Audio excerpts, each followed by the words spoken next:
Friends, अगर आप past perfect continuous tense के बारे में जानना चाहते हैं और उसका स्ट्रक्चर जानना चाहते हैं तो बने रहिए हमारे साथ इस वीडियो में। और अगर आपने अभी तक हमारे चैनल को सब्सक्राइब नहीं किया तो अभी सब्सक्राइब कर लीजिए और सब्सक्राइब के बगल में बेल आइकन को जरूर प्रेस कीजिएगा, जिससे हमारी आने वाली हर वीडियो की नोटिफिकेशन इस दिन मिलती रहे। Thank you friends.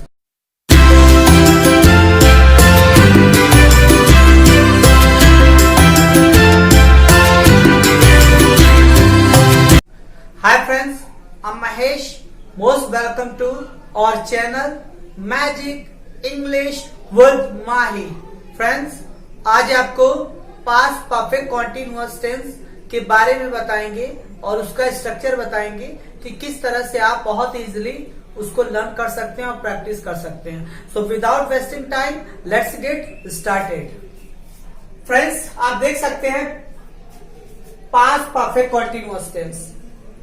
Past perfect continuous tense क्या होता है, आइए इसके बारे में जानते हैं। जब किसी भी हिंदी वाक्य के अंत में रहा था, रही थी, रहे थे के साथ टाइम दिया रहता है तो टाइम के लिए सिंस या फॉर का यूज करते हैं। सो फ्रेंड्स, मीन्स हमेशा पास्ट परफेक्ट कॉन्टिन्यूअस टेंस में एक टाइम दिया रहेगा। पास्ट परफेक्ट कॉन्टिन्यूअस टेंस ठीक पास्ट कॉन्टिन्यूअस टेंस की तरह ही होता है। फर्क इतना है कि पास्ट परफेक्ट कॉन्टिन्यूअस टेंस में टाइम रहता है और पास्ट कॉन्टिन्यूअस टेंस की अगर बात करें तो उसमें टाइम नहीं दिया रहता है। आइए आगे अगर अंग्रेजों की बात करें तो देखिए क्या लिखा है, to be continued in past from period of time point of time.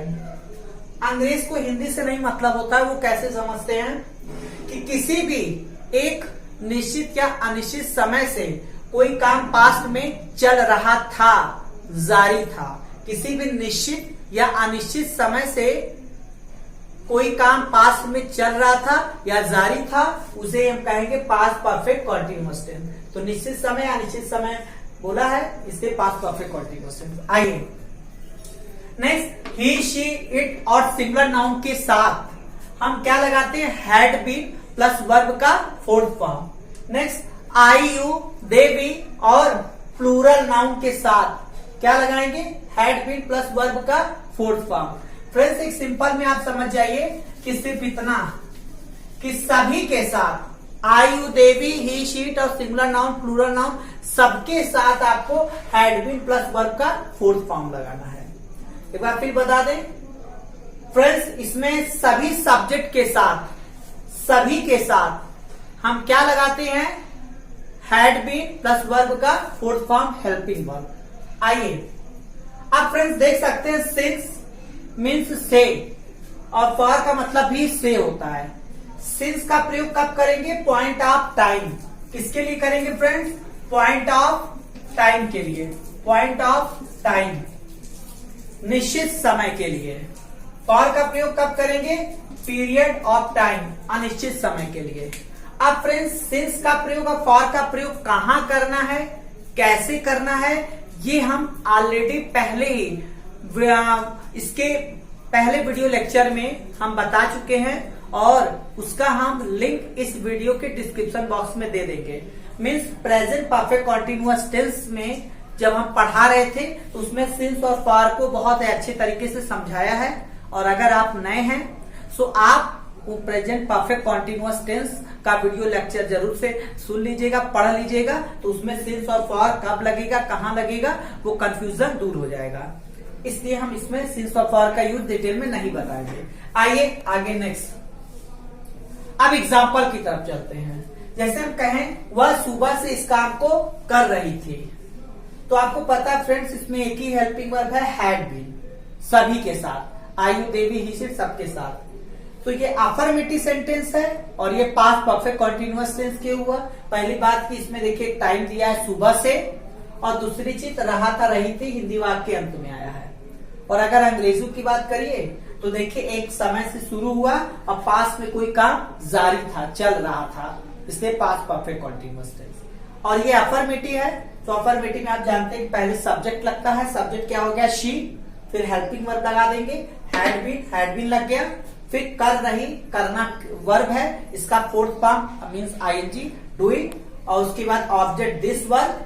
अब देखिए से के लिए हम सिंस मॉर्निंग, क्योंकि मॉर्निंग से पहले से के लिए सिंस लगेगा, न कि फॉर। ये निश्चित समय है, और अगर आप नहीं जानते तो वीडियो लेक्चर जरूर से पढ़ लीजिएगा। अब फ्रेंड्स अगर इसका नेगेटिव बनाना होगा, वह सुबह से इस काम को नहीं कर रही थी, तो कैसे होगा? शी हैड और बीन के बीच में नॉट लगा देंगे, तो हो जाएगा she had not been doing this work since morning.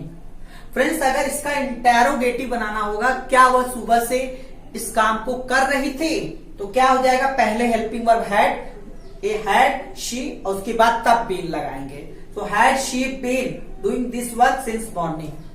अगर आपको फ्रेंड्स ये कहना हो क्या वह सुबह से इस काम को नहीं कर रही थी, तो क्या करेंगे? हेल्पिंग वर्ब पहले हैड शी और नॉट के बाद बीन लगाएंगे, तो हो जाएगा had she not been doing this work since morning. Friends अगर इसका इंटेरोनेगेटिव बनाना होगा तो क्या करेंगे? इंटेरोनेगेटिव सॉरी, अगर इस पे फोर्स देके बात करना होगा तो कैसे बन सकता है? इसका एक तरीका और कि हैड नॉट एक साथ, so had not she been doing this work since morning? और क्वेश्चन मार्क। अगर फ्रेंड्स इसका WH बनाना होगा, वह इस काम को सुबह से क्यों कर रही थी, तो क्या हो जाएगा? Why had she been doing this work since morning? Friends अगर आपको कहना हो कि वह सुबह से इस काम को कैसे कर रही थी, तो इसी why के स्थान पे how लगा देंगे, तो क्या हो जाएगा? How had she been doing this work since morning? आपको फ्रेंड्स अगर कहना हो कि वह इस काम को कब कर रही थी, तो क्या हो जाएगा? When had she been doing this work since morning? और फ्रेंड्स इसमें आप देख सकते हैं, अगर जहां पे वह है वहां पर सब्जेक्ट आप आई लगा दीजिए। अगर आपको कहना मैं सुबह से इस काम को कर रहा था, so I had been doing this work since morning. आपने कहा तुम सुबह से काम कर रहे थे, you had been doing this work since morning. आपने कहा मेरा भाई सुबह से काम कर रहा था, तो माई ब्रदर, बाकी same means had been doing this work since morning. आइए फ्रेंड्स, उम्मीद है समझ में आएगा, आगे देखते हैं। हम आपको बता दें हु का अफर्मेटिव। तो फ्रेंड्स हु का अफर्मेटिव क्या होता है? मीन्स जैसे हम कहें कि इस काम को सुबह से कौन कर रहा था, तो हु का अफर्मेटिव। इस काम को सुबह से कौन नहीं कर रहा था, तो इसको हम कहेंगे हु का नेगेटिव। अब फ्रेंड्स हु वाले वाक्य में आपको बता चुके हैं पहले भी, फिर बता रहे हैं कि हु वाले वाक्य में कभी भी सब्जेक्ट नहीं होता है।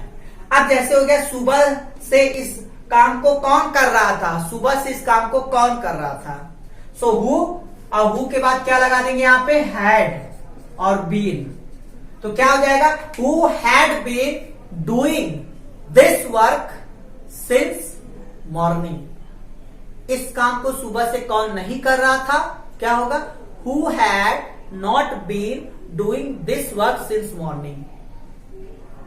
इस कंप्यूटर को 2 घंटे से कौन चला रहा था? Who had been operating this computer for 1 hour? इस कंप्यूटर को 1 घंटे से कौन नहीं चला रहा था? Who had not, बाकी से, तो क्या हो जाएगा? Who had not been operating this computer for 1 hour, और यहाँ पे for लगेगा टाइम के लिए।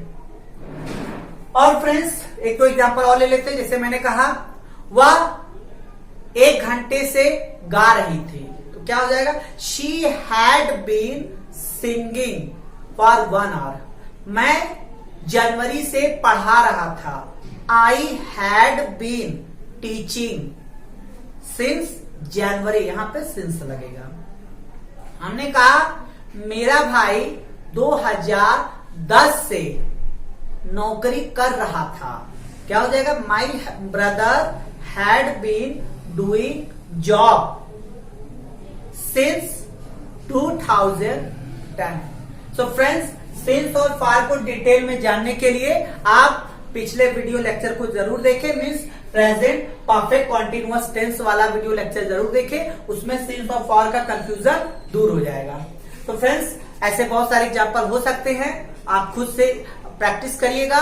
और अगर फिर भी कोई प्रॉब्लम आता है तो जरूर कमेंट बॉक्स में हमको बताइएगा।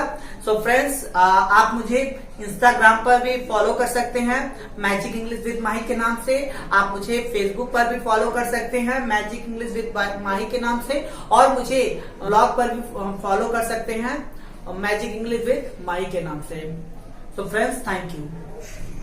सो कैसी लगी ये वीडियो? अगर ये वीडियो पसंद आया हो तो लाइक कीजिएगा, शेयर कीजिएगा। Till then, take care, be happy, have fun. Thank you friends.